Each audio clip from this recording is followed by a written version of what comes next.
up, Simon? Nice to see you, my dear. Nice to see you. I'm just so excited to be here. This is a privilege. It's one thing to talk about Converge Media, but it's another thing to be inside Converge Media. Well, you know what? We're so glad that you support us. We really thank you for that. But you've been doing some things, moving and shaking in community, and so I'm so glad that you're here so we can talk a little bit more about you. Tell us about your connection to One Vibe Africa. What got you thinking this is something that's necessary? Thank you so much. I was raised in Kisumu, Kenya. Kisumu is the third largest city in Kenya.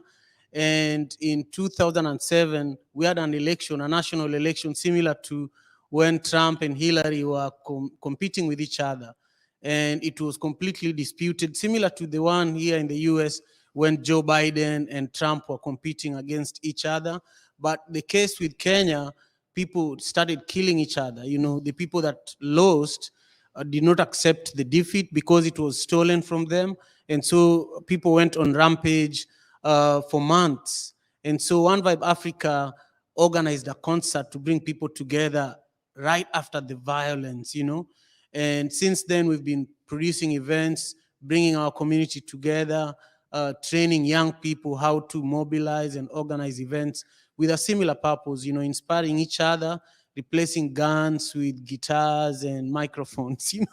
I love it. I mean, you and I connected in community around the need for us to be having more dialogue between all of our folks from the African diaspora and African Americans. And I think your events really help to spark a lot of that discussion. How do you see these events also playing a role in that kind of larger theme of us connecting as Black people globally?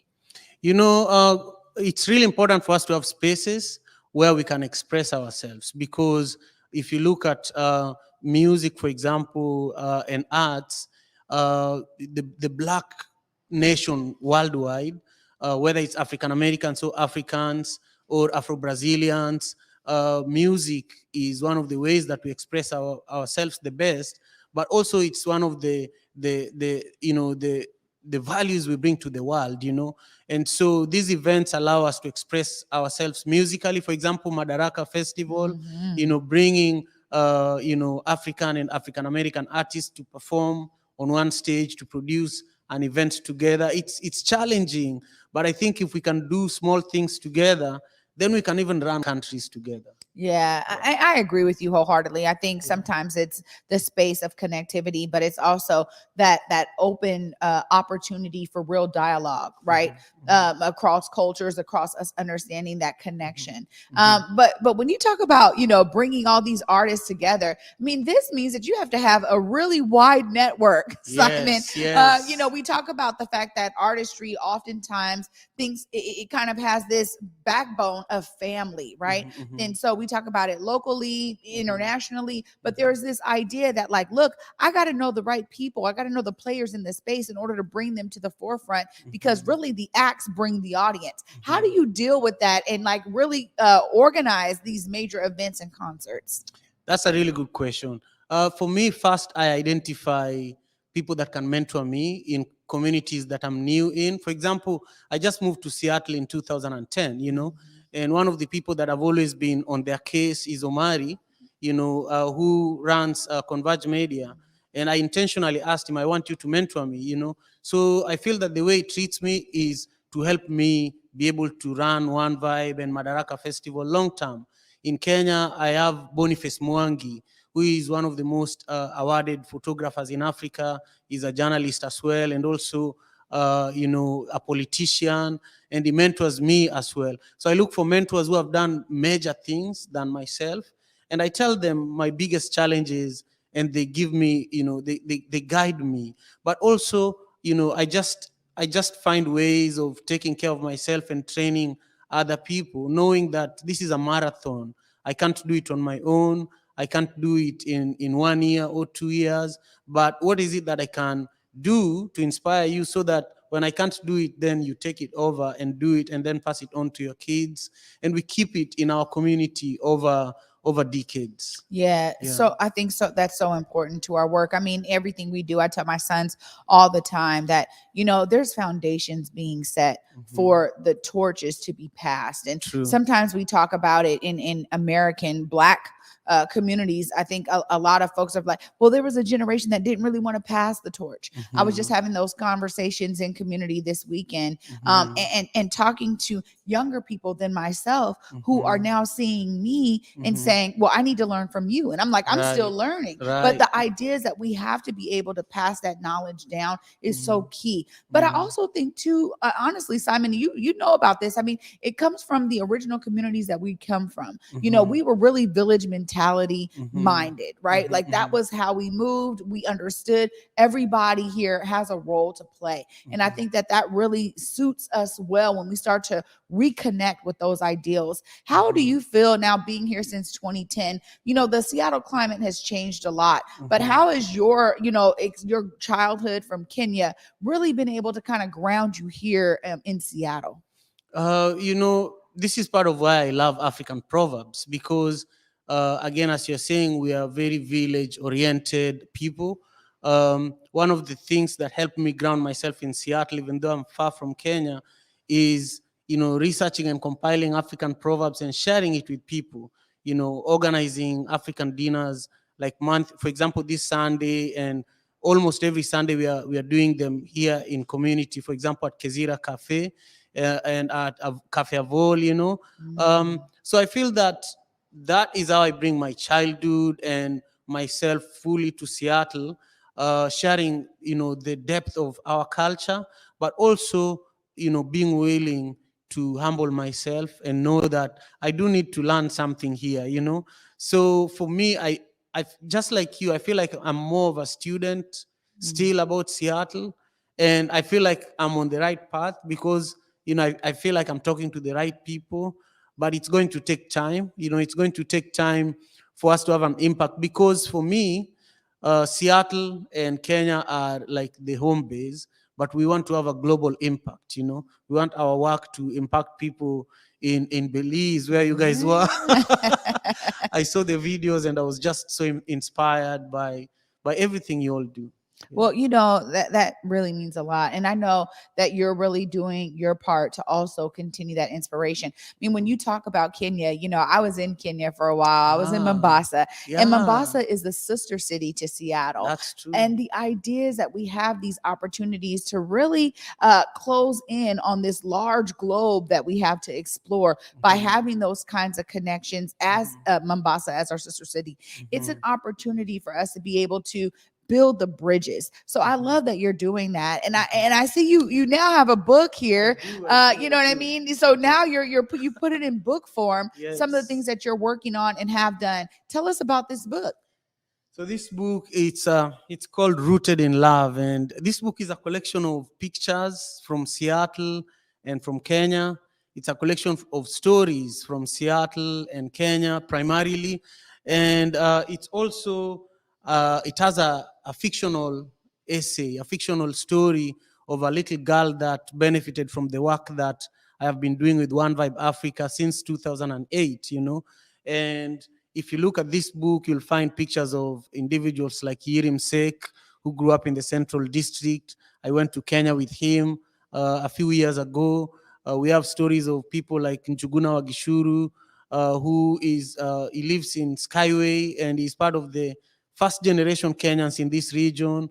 You find stories of Jonathan Cunningham, who works for the Seattle Foundation. And you find stories of Grammy-nominated artists and Grammy-winning artists like Rocky Dawuni. All of these people have been to Seattle from Ghana and Senegal, and they've interacted with the work that One Vibe Africa is doing. But all these events benefit real people here in the community and also in Kenya. Sometimes the benefit is just by giving you a connection, but sometimes the benefit is life-changing, where you create somebody a job opportunity, you create somebody a completely life-changing opportunity where an artist who never even knew they could perform alongside a Grammy award-winning artist find themselves producing a project together with such an artist just by way of working together for One Vibe Africa. So this book is just, it's a book to remind us that we all can make a difference no matter where we are. There's an African proverb that says, if you want to know you can make a difference, spend a night with a mosquito in a room together. The mosquito will give you sleepless nights that you learn that you can actually make a difference even if you have little resources. So that's what this book is all about. Wow. Yeah. I love that. I love that. Spend the night with a mosquito. Yes. They will keep you up all night and you will know how to make a difference. Yes.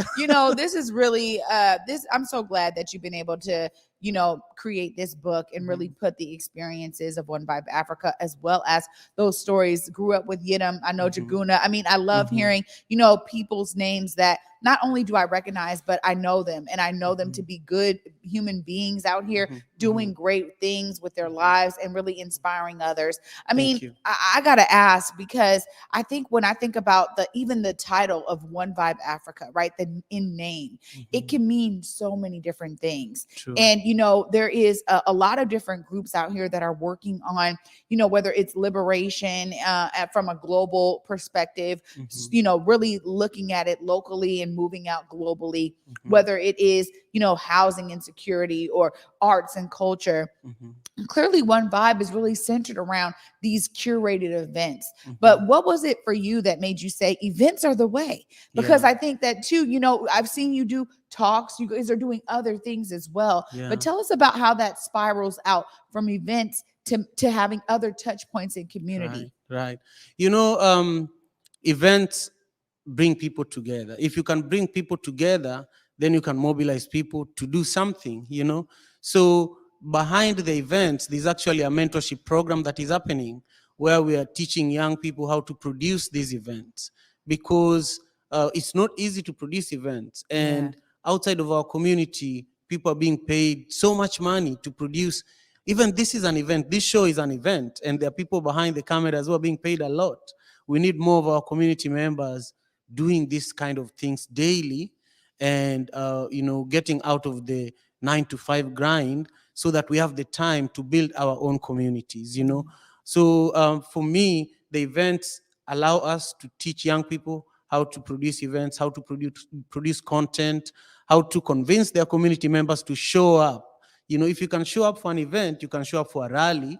If you can show up for an event, you can show up to vote. If you can show up for an event, you can learn how to fundraise to produce that event, which means you can fundraise to build a school, to build a road, to build a bridge, So we just inspire young people to know that if there's a problem in your community, organize an event, bring people together and solve it. Don't wait for people with a lot of money to solve it for you. If you can solve it in a small way, when other people come, they're partners, you have a say in solving your own problem. But if some other people from outside your community come to solve it for you, they will have a say in how you solve your own problem. And that's a problem. And that's a problem in and of itself. Simon, I agree. I agree with everything you're saying. And I'm so glad that you are really here in Seattle, making your mark here with these amazing events. How does it feel for your family back home, right? For the people that know you from Kenya to see you doing this now. Tell us that. Luckily, I've really stayed engaged with Kenya and Africa in general. That's part of why, my podcast, African Father in America podcast, every day we have a show, Monday to Friday. It's called the Daily African Proverbs. We get proverbs from way back and we bring people together to discuss them daily. And there are people from Kenya. They're including people who work for One Vibe, students that work for that benefit from One Vibe, community members in South Africa, Ghana, Jamaica. They attend this, and it's like a daily staple for people. So I've stayed in touch that way, but also I go back every year back home, and I plan a trip where I also travel with especially African American brothers and sisters. And for me, when I go back home, people feel like I've always been there because of all the things I do constantly.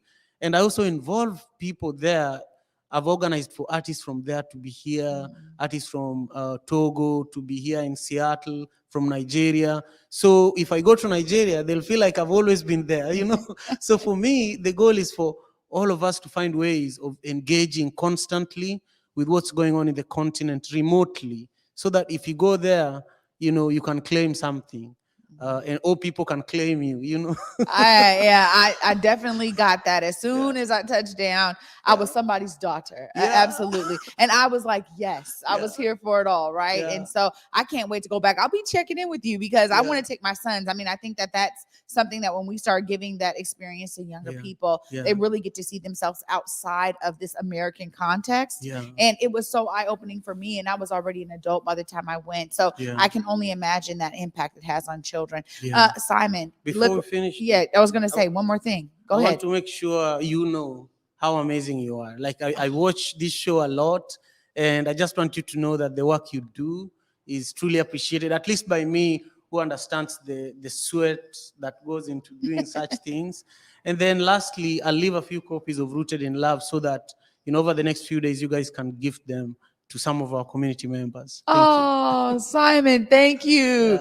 Thank you for that love offering of this book right here, Rooted in Love. Appreciate that. Thank you so much. If people want to connect with you in One Vibe Africa, you can look right there. Let the people know how they connect and tap into what you have going on.